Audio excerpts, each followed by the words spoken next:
당장은 중국의 사대하고 한자를 공식 문자로 떠받들고 있어서 어렵겠지만 훗날 똑똑한 후손들이 훈민 정음의 진가를 알아채고 세상에 널리 알리면 조선은 새롭게 비상할 것이다.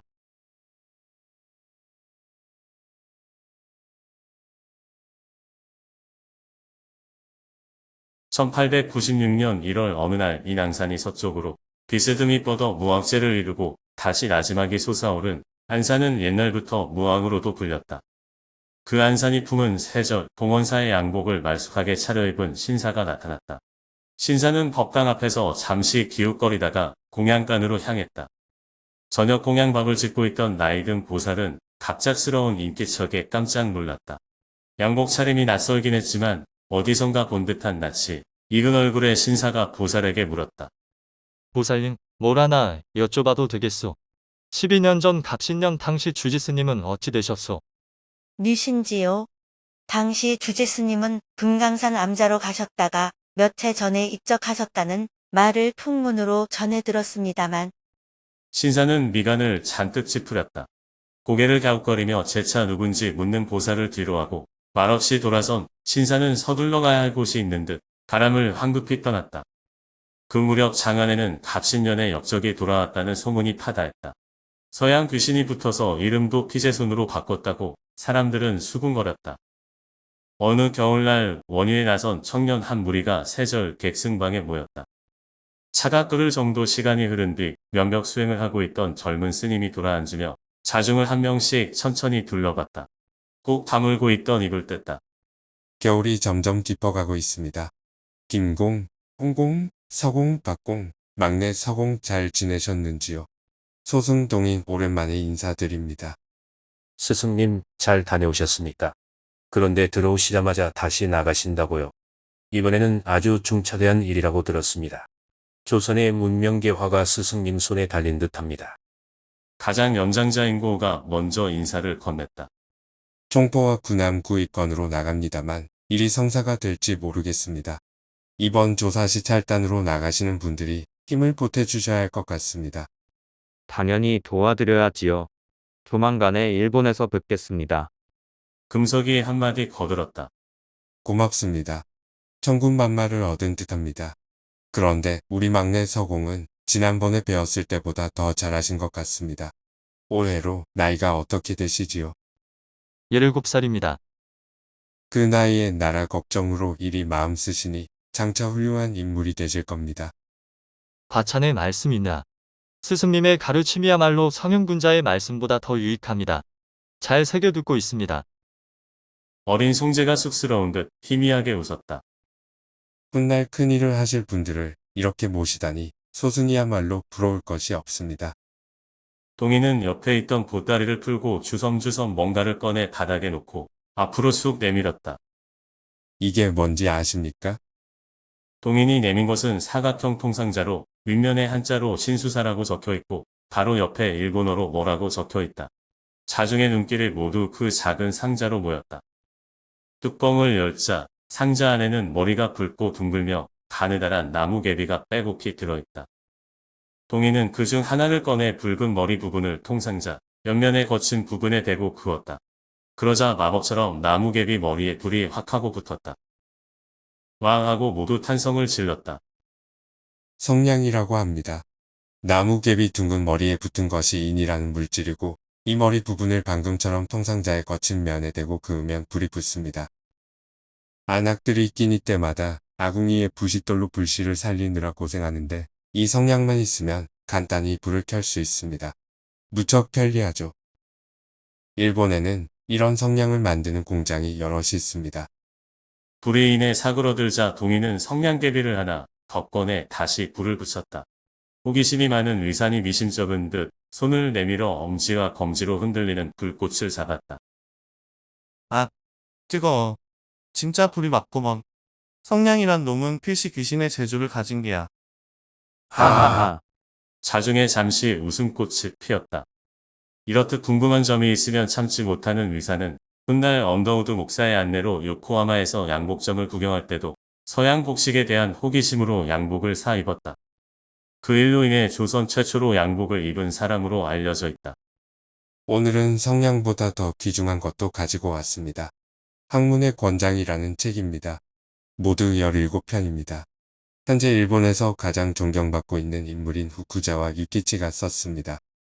서양사정이라는 책을 써서 서양의 근대 문명을 일본인들에게 소개하고 게이오 기주쿠라는 영학숙도 설립하여 인재 양성에 힘을 쏟고 있습니다.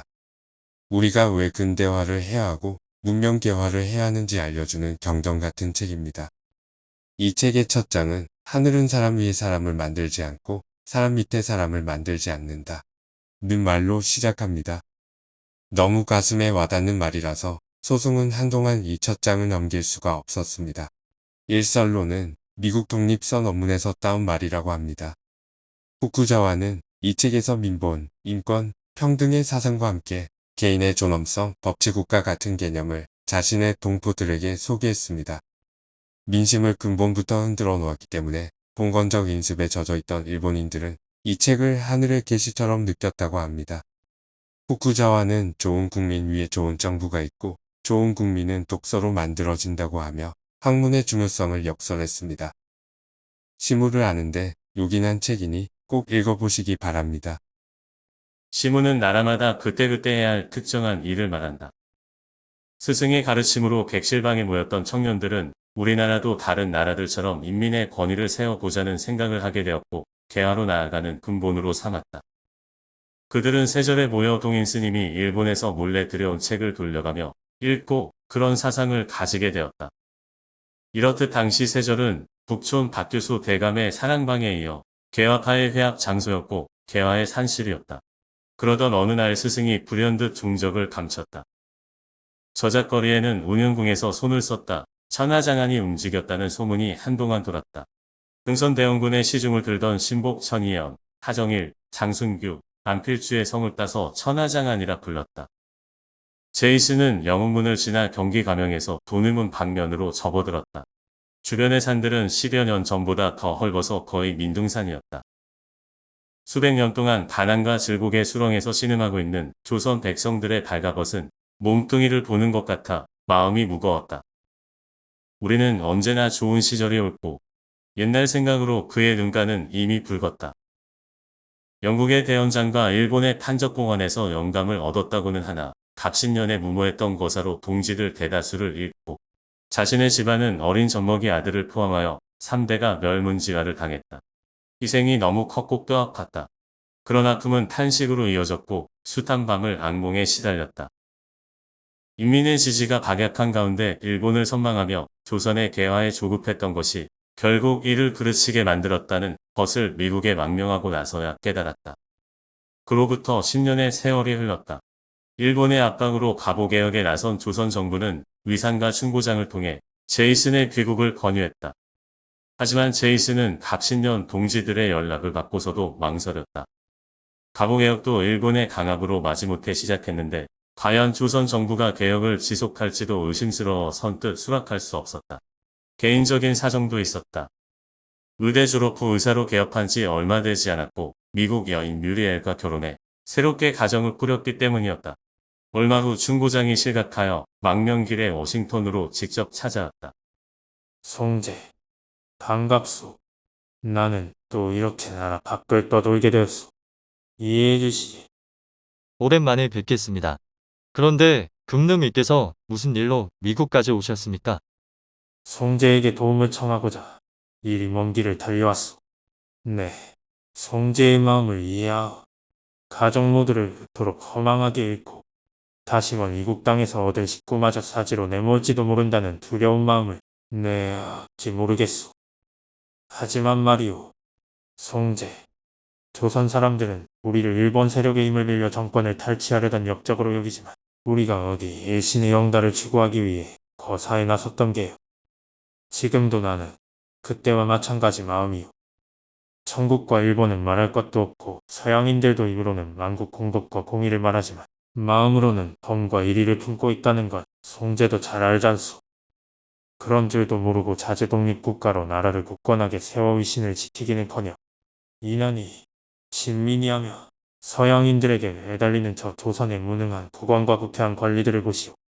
저들은 왕실이나 자기 가문의 안이나 이익만 챙기지 백성도 나라도 안중에 없소. 나는 저들에겐 희망을 갖지 않소. 내가 송제에게 바라는 것은 저들이 아니라 불쌍한 우리 천만 동포를 위해 송제의 능력과 경험을 써달라는 것이오. 그것이 앞서 설명한 동지들과 억울하게 죽은 가솔들의 원혼을 달래줄 수 있는 길이라고 생각하오. 다행히 송제는 미국 시민권이 있어서 신분 보장이 되잖소. 게다가 의사 신분이니 온신의 폭이 넓을 게요. 조선에 돌아가서 앞뒤가 꽉 막힌 그 늙은이 제발 정신 좀 차리도록 만들어주시오. 충고장의 간곡한 권유에 제이슨은 흔들리고 말았다. 알겠습니다. 이번에는 청과 칼 대신 펜으로 조선 사람들의 마음을 잡아보겠습니다. 조선이 아직 구군을 다하지 않았다면 방도가 있겠지요. 제이슨은 조선에서 할 일과 조선 정부에 건의할 정책에 관해 충고장과 논의한 후 그의 말 귀국길에 올랐다. 이틀 뒤인 1896년 정월 19일 남별공터에서 열린 제이슨의 공개 강연에는 3,400명의 청중이 장례를 가득 메울 정도로 성황을 이루었다. 그 자리를 주선한 내부 대신 유길준, 전 현직 농산공부 대신 김가진과 정병화 등이 동석하여 눈길을 끌었다. 제이슨이 공개석상에 처음 나타난 건 귀국 후 2주째인 정월 8일로 신문문 밖에서 거행된 어전의 친위대 간병식 때였다. 제이슨은 각국 외교관들과 무관들이 배석한 어전에서 능숙한 통역 솜씨를 발휘해 고종의 각별한 환심을 얻었다. 이날 강연에서 제이슨은 조선에 가장 필요한 것은 무엇인가? 라는 주제로 열변을 토했다. 해외에서 14년을 보낸 후 나는 이 기간 동안 우리나라가 인민생활 전반에 어느 정도 발전했을 것이라는 기대감을 갖고 내가 태어나고 자란 땅으로 돌아왔습니다. 하지만 나의 실망은 컸고 조선에 대해 더 많이 알게 될수록 매일 실망이 더 커집니다. 사실대로 말하면 14년 전 내가 한성을 떠날 때보다도 지금의 상황이 더 나빠 보입니다. 나의 마음을 가장 아프게 하는 것은 인민들의 상태입니다. 인민들은 너무 무기력해 보이고 생계를 위해 무엇을 할지에 대해 아무런 계획이 없는 것 같습니다. 게다가 인민들은 독립적이고 문명화된 국가에서의 시민의 권리에 대해 전혀 알지 못하고 있습니다. 수세기 동안 인민들은 은둔의 왕국에 혼자 남겨졌고 자신들의 방식으로 행복하고 만족하며 살아왔습니다. 외국과의 교류가 시작된 이래 인민들은 민족사에서 여러 번의 시련을 겪었고 앞으로 얼마나 더 많은 고통과 괴로움이 닥쳐올지 알지 못합니다. 최근에 정부는 개혁을 추진하고 있고 한 번에 걸쳐서 수세기 전에 만들어진 법과 제도를 법령집에서 지웠습니다. 새로운 법과 규칙은 여전히 생소하고 대다수 인민들은 그 내용을 잘 모르고 있습니다. 국내외적인 위협으로 인해 우리의 정치적 지평은 여전히 어둡긴 하나 정부 정책은 빠르게 바뀌고 있습니다. 하지만 이런 노력에도 불구하고 여태껏 인민들은 새로운 개혁의 혜택을 누리지 못하고 있으며 오히려 잦은 난리와 폭동으로 인해 그들의 일터나 심지어 삶의 기반마저 빼앗기고 있습니다. 사실이 그렇다면 지금 인민들의 마음속에 불신과 의혹이 자리 잡고 있는 것은 당연한 것입니다. 역사는 우리에게 세계 어느 나라도 인민의 협력 없이는 존재하고 번영할 수 없다고 말합니다. 나는 오늘 정치를 논하는 것이 아니라 이 중대한 문제의 해결책을 어떻게 도출할 것인가에 대한 나의 생각을 여러 대중 앞에 내놓으려고 합니다. 정부는 인민의 상태를 알아야 하고 인민은 정부의 목적을 알아야 합니다. 정부와 인민의 상호 이해를 이끌 수 있는 유일한 방법은 교육입니다. 현재 조선이 가장 필요로 하는 것은 인재입니다. 그것도 아주 많이 필요합니다. 조선은 모든 부문에서 어떻게 통치해야 하는가를 이해하는 것뿐만 아니라 목동이 방황하는 양떼를 인도하는 것처럼 다른 사람들을 가르치고 올바른 길로 인도하는 방법을 알고 있는 인재를 요구하고 있습니다. 조선인들은 어떤 과학이나 예술도 배울 수 있는 능력이 있고 그들의 유연한 사고방식은 매우 논리적입니다. 만약 그들을 제대로 가르친다면 그들은 교사뿐만 아니라 매우 유능한 관리가 될 것입니다. 나는 조선이 궁극적으로 동양의 강국이 될 것이라는 확고한 믿음을 가지고 있습니다. 하지만 미래에 대한 전망이 현재와 같다면 희망이 없습니다. 인민들에게 필요한 것은 인민들을 가르치고 인민들을 진심으로 사랑하는 인재들입니다. 당시 제이슨의 연설 내용은 일본계 신문인 한성신부와 일본인 기자가 본국에 전송한 기사에서도 확인할 수 있다. 내가 서씨 연설에 가서 세상에 보지도 듣지도 못하던 교서를 복문하였고 깨닫지 않을 수 없어 밤낮으로 잊지 못하고라고 방청자가 되뇌일 정도로 강연을 통해서 얻어진 집단적 각성의 효과가 놀랄 만큼 컸다. 그뿐만 아니라 연설 시작 전에 국기를 향하여 방청인에게 경례하라 하니 여러 관민이 일시에 박수하고 국기에 경례하야라고 한 것처럼 애국심에 호소하는 의식의 극적인 효과를 통하여 청중의 감동을 한층 고조시켜 주었다. 제이슨은 자주 독립국가의 필요성을 역설하며 국가의 운명을 적극적으로 이끌어갈 역사 주체로서의 인민의 역할과 존재의식을 일깨우고 세력화의 중요성을 강조했다.